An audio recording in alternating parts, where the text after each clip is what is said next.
Hello friends, welcome back to PYQ series.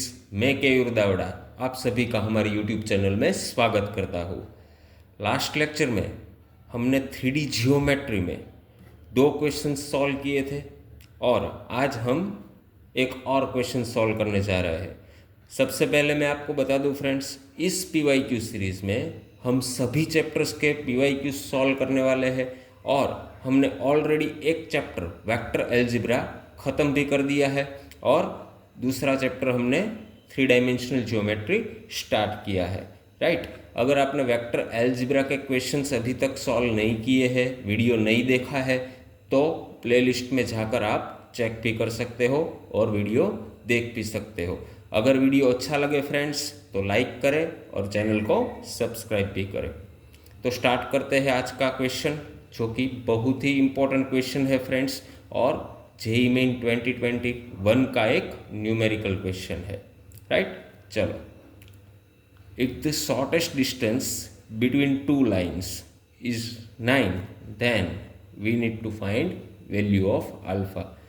मैंने पहले lecture में भी बताया था फ्रेंड्स, ये जो शॉर्टेस्ट डिस्टेंस वाला टॉपिक है वो जेईई मेंस के लिए बहुत ही इम्पोर्टेंट है और इसका मिनिमम एक क्वेश्चन जेईई मेन की हर एक शिफ्ट में आता है। तो ये इम्पोर्टेंट कंसेप्ट है फ्रेंड्स, इसको अच्छी तरह से समझना।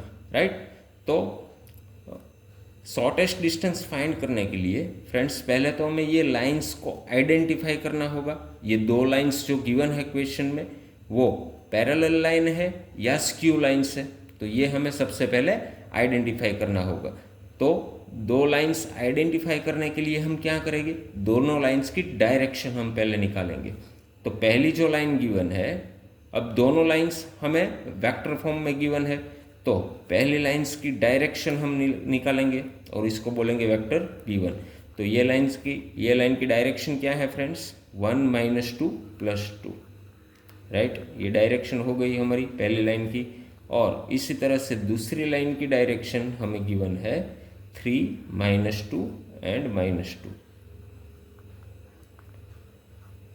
अब ये दोनों डायरेक्शन से हमें पता चलेगा फ्रेंड्स, ये दोनों डायरेक्शन डिफरेंट है, यानी कि ये दोनों लाइन्स है वो स्क्यू लाइन्स है। अगर दोनों लाइन की डायरेक्शन या तो सेम है या तो ऑपोजिट डायरेक्शन है तो वो 2 लाइन पैरेलल लाइन हो जाएगी। यहाँ पर दोनों लाइन की डायरेक्शन डिफरेंट है, तो ये लाइन कौन सी लाइन है, ये दोनों स्क्यू लाइन्स है। राइट, तो हम shortest distance between skew lines की फॉर्मूला है यहाँ अप्लाई करेंगे। तो फॉर्मूला हमें सबसे पहले पता होनी चाहिए फ्रेंड्स। फॉर्मूला हम लिख लेते हैं A2 - A1 vector A2 - A1 dot B1 cross B2 divide by magnitude of B1 cross B2 और ये पूरे का भी मॉड।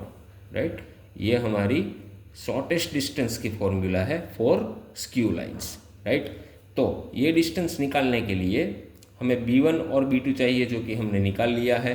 अब A1 और A2 दोनों फाइंड करेंगे। तो ये वेक्टर A1 क्या है, जो पॉइंट पहली लाइन के ऊपर लाई करता है उसको हम क्या बोलते हैं, वेक्टर A1। तो पॉइंट क्या हो जाएगा फ्रेंड्स, अल्फा 2 2, अल्फा 2, ये पहली लाइन के ऊपर का पॉइंट हम मिल गया।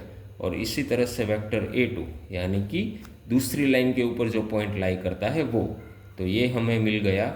ये गिवन है -4 0 -1, -4 0 और -1। राइट, तो अब क्या करेंगे, ये फॉर्मूला के हिसाब से हम पहले B1 क्रॉस B2 फाइंड कर लेते हैं। तो B1 क्रॉस B2 दो वेक्टर का क्रॉस प्रोडक्ट हम निकालेंगे डिटर्मिनेंट से I J K। Second row में वेक्टर B1 1 - 2 + 2 और वेक्टर B2 3 - 2 -2। ये डिटर्मिनेंट को हम सॉल्व करेंगे तो हमें मिलेगा 4 + 4 यानी कि 8 - J -2 - 6 -8 + K -2 + 6 6 - 2 यानी कि 4। तो ये B1 क्रॉस B2 हमें क्या मिल गया फ्रेंड्स, 8 +8 और +4, राइट। ये हमें B1 क्रॉस B2 मिल गया। अब यहाँ से एक और इम्पोर्टेंट कंसेप्ट फ्रेंड्स, अगर B1 क्रॉस B2 में हम कोई कॉमन फैक्टर फाइंड करते हैं तो वो कॉमन फैक्टर से हम B1 क्रॉस B2 को डिवाइड भी कर सकते हैं, राइट। यहाँ पर B1 क्रॉस B2 में हम देख सकते हैं कॉमन फैक्टर क्या है, 4। तो ये B1 क्रॉस B2 को हम 4 से डिवाइड कर सकते हैं। इससे हमारे आंसर में कोई फर्क नहीं पड़ेगा फ्रेंड्स, मगर हमारी कैलकुलेशन इजी हो जाएगी। तो हम क्या कर सकते हैं, 4 से यहाँ पर डिवाइड कर लेंगे तो हमें मिल जाएगा 2, 2 और +1, ये मिल गया B1 क्रॉस B2, राइट। अब डायरेक्टली वैल्यू फॉर्मूला में सब्सटीट्यूट करते हैं, A2 माइनस A1। अब यहाँ पर भी एक इम्पॉर्टेंट कंसेप्ट फ्रेंड, हम A2 माइनस A1 करें या A1 माइनस A2 करें, इससे भी आंसर में कोई फर्क नहीं पड़ेगा। ऐसा क्यों?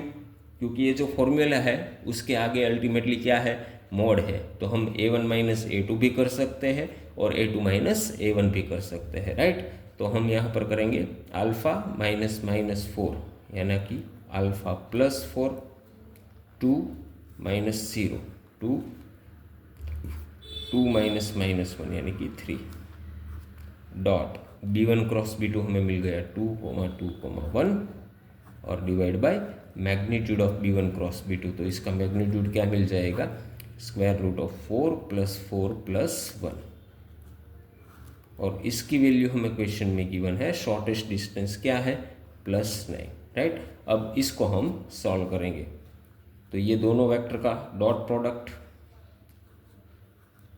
2α + 8 + 2 × 2 4 + 3 × 1 3 डिवाइड बाई इसका मैग्नीट्यूड यानी कि 4 + 4 + 1 9 का मैग्नीट्यूड हमें मिल जाएगा 3, राइट। अब यहाँ पर आगे मोड है तो हम क्या करेंगे, ये 9 के आगे हम लगा देंगे प्लस और माइनस। ये भी एक इम्पोर्टेंट कंसेप्ट है फ्रेंड्स, अगर हम मोड को ओपन करते हैं तो आगे प्लस और माइनस आएगा, राइट। ये एक इम्पोर्टेंट कंसेप्ट है। अब फर्दर सिंप्लीफाई करते हैं इसको, 2α + 12 + 3 15 इज इक्वल टू प्लस और माइनस 9 × 3 27। तो यहाँ से हमें दो इक्वेशन मिल जाएंगे, 2α + 15 इज इक्वल टू 27 और 2α + 15 इज इक्वल टू -27, राइट। अब हम ये इक्वेशन सॉल्व करेंगे तो यहाँ से हमें अल्फ़ा की वैल्यू क्या मिल जाएगी, नेगेटिव मिल जाएगी। मगर हमें क्वेश्चन में बोला है कि अल्फ़ा की वैल्यू हमें क्या चाहिए, पॉजिटिव। तो यहाँ पर जो कोई भी वैल्यू हमें अल्फ़ा की मिलेगी उसको हम रिजेक्ट कर देंगे, राइट। तो यहाँ से हमें अल्फ़ा की वैल्यू मिलेगी 2α is equal to 27 - 15 is equal to 12। So alpha की फाइनल वैल्यू हमें क्या मिलेगी, +6, जो कि एक पॉजिटिव वैल्यू है और ये हमारा फाइनल आंसर भी है। तो हमारा फाइनल आंसर होगा अल्फ़ा इज इक्वल टू +6। अगर वीडियो अच्छा लगे तो फ्रेंड्स लाइक करो और चैनल को सब्सक्राइब भी करो। Thank you.